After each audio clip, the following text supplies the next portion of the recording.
প্রথমবারের মতো উৎসবমুখর পরিবেশে ভোট দিয়ে নেতা নির্বাচন করছে কুষ্টিয়া সরকারি কলেজ ছাত্রদল।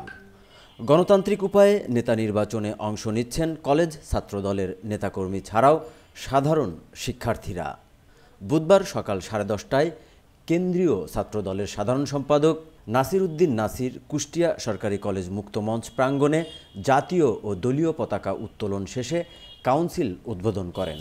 এ সময় কাউন্সিল ও ভোটে নেতা নির্বাচনের এই প্রক্রিয়া সম্পর্কে নাসির উদ্দিন নাসির বলেন, দলে ভোট আগেও হয়েছে, তবে সে সময় স্বাভাবিক গণতান্ত্রিক পরিবেশ ছিল না, একটি অগণতান্ত্রিক সরকার ছিল। 24-এর গণ অভ্যুত্থান পরবর্তী সময়ে আমাদের সাংগঠনিক কার্যক্রম আরও গতি পেয়েছে। কুষ্টিয়া সরকারি কলেজ দিয়ে এই পর্বে প্রথমবারের মতো ভোটের মাধ্যমে নেতা নির্বাচন শুরু হলো।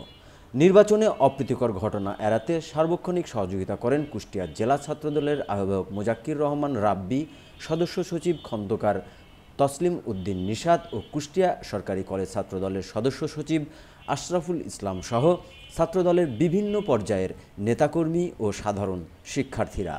এ নির্বাচনে সভাপতি পদে ভোটে প্রার্থী হয়েছেন 2 জন এবং সাধারণ সম্পাদক পদে নির্বাচনে প্রার্থী হয়েছেন 4 জন প্রার্থী। এই ভোটে অংশ নেন 462 জন শিক্ষার্থী।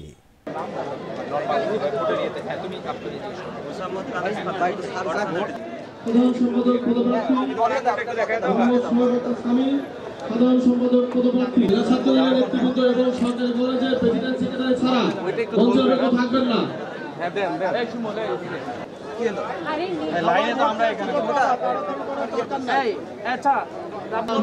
সভাপতি পদপ্রার্থী মোহাম্মদ সজিব আলী, সাধারণ সম্পাদক পদপ্রার্থী